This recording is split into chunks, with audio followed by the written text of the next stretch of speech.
नमस्कार, मैं हूं सूरज कुमार सिल और आप देख रहे हैं इवनिंग अड्डा।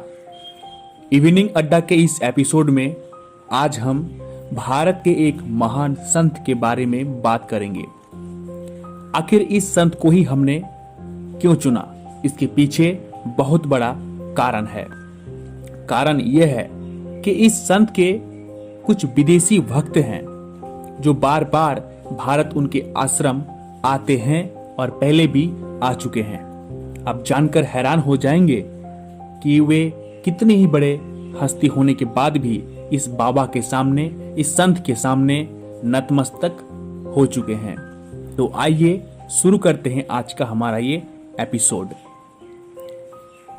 भारत में कई ऐसे पावन तीर्थ हैं जहां पर श्रद्धा एवं भक्ति के साथ जाने मात्र से व्यक्ति की सभी मनोकामनाएं पूरी हो जाती है।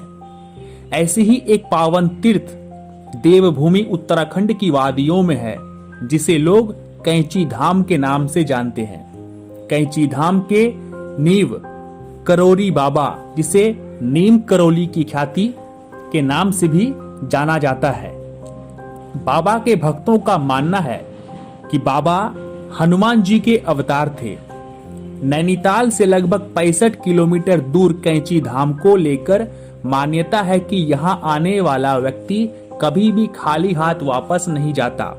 यहाँ पर मांगी गई सभी मुराद पूरी होती है और यही कारण है कि देश विदेश से हजारों लोग यहाँ हनुमान जी के आशीर्वाद लेने आते हैं। 15 जून को बाबा के दरबार में लगता है महामेला। श्री हनुमान जी के अवतार माने जाने वाले नीम करोली बाबा के इस पावन धाम पर पूरे साल श्रद्धालुओं का तांता लगा रहता है। लेकिन हर साल 15 जून को यहाँ पर एक विशाल मेले व भंडारे का आयोजन होता है। यहाँ इस दिन इस पावन धाम की स्थापना दिवस मनाया जाता है। बाबा नीम करोली ने इस आश्रम की स्थापना 1964 में की थी। बाबा नीम करोली 1961 में पहली बार यहां आए और उन्होंने अपने पुराने मित्र पूर्णानंद जी के साथ मिलकर यहां आश्रम बनाने का विचार किया। बाबा के पास अलौकिक शक्तियों थी। मान्यता है कि बाबा नीम करोली को हनुमान जी की उपासना से अनेक चमत्कारिक सिद्धियां प्राप्त हुई थी। लोग उन्हें हनुमान जी का अवतार भी मानते थे। हालांकि वो आडंबरों से दूर रहते थे। ना तो उनके माथे पर तिलक होता था और ना ही गले में कंठी माला। एक आम आदमी की तरह जीवन जीने वाले बाबा अपना पैर किसी को छूने तक नहीं देते थे। यदि कोई छूने की कोशिश भी करता तो वो उसे श्री हनुमान जी के पैर छूने को कहते। बाबा के नतमस्तक हो चुके हैं ये विदेशी भक्त। बाबा के भक्तों में एक आम आदमी से लेकर अरबपति खरबपति तक शामिल है। बाबा के इस पावन धाम में होने वाले नित्य नए चमत्कारों को सुनकर दुनिया के कोने कोने से लोग यहाँ आकर बाबा के दर्शन करते थे। बाबा के मृत्यु के पश्चात बाबा के आश्रम आते हैं शांति प्राप्त करने के लिए। बाबा के भक्त और जाने माने लेखक रिचर्ड अल्बर्ट ने मिरेकल ऑफ लव नाम से बाबा पर पुस्तक भी लिखी है। इस पुस्तक में बाबा नीम करोली के चमत्कारों का विस्तार से वर्णन किया गया है। इसके अलावा हॉलीवुड अभिनेत्री जूलिया रॉबर्ट्स, जिसे आप जानते हैं और दर्जनों फिल्में आपने देखी होगी, वे भी बाबा के दरबार में आकर बाबा के शिष्य बन चुकी हैं। एप्पल के फाउंडर यानी आईफोन स्टीव जॉब्स भी बाबा के शिष्य हैं और यहां आकर कई साल गुजार चुके थे। फेसबुक के संस्थापक मार्क जकरबर्ग, वे भी स्टीव जॉब्स के कहने पर ही यहाँ पर आए थे और आकर बाबा के शरण में गए थे।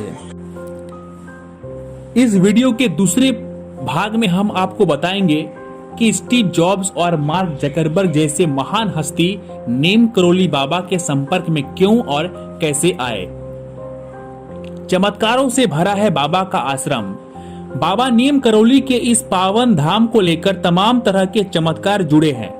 जनश्रुतियों के अनुसार एक बार भंडारे के दौरान जब कैंची धाम में घी की कमी पड़ गई थी, बाबा जी के आदेश पर नीचे बहती नदी से कनस्तर में जल भरकर लाया गया। उसे प्रसाद बनाने हेतु जब उपयोग में लाया गया तो वह जल घी में बदल गया। ऐसे ही एक बार बाबा नीम करोली महाराज ने अपने भक्तों को गर्मी की तपती धूप से बचाने के लिए उसे बादल की छतरी बनाकर उसे उसकी मंजिल तक पहुंचवाया। ऐसे न जाने कितने किस्से बाबा नीम करोली के हैं और उनके पावन धाम से जुड़े हुए हैं, जिन्हें सुनकर लोग यहाँ खींचे चले आते हैं। बाबा नीम करोली को कैंची धाम बहुत ही प्रिय था। अक्सर गर्मियों में वे यहाँ आकर रहते थे। बाबा के भक्तों ने इस स्थान पर हनुमान जी का एक भव्य मंदिर बनवाया और उस मंदिर में हनुमान की मूर्ति के साथ साथ अन्य देवताओं की मूर्तियां भी लगाई। यहाँ बाबा नीम करोली की भी एक भव्य मूर्ति स्थापित की गई। बाबा नीम करोली महाराज के देश दुनिया में 108 आश्रम है।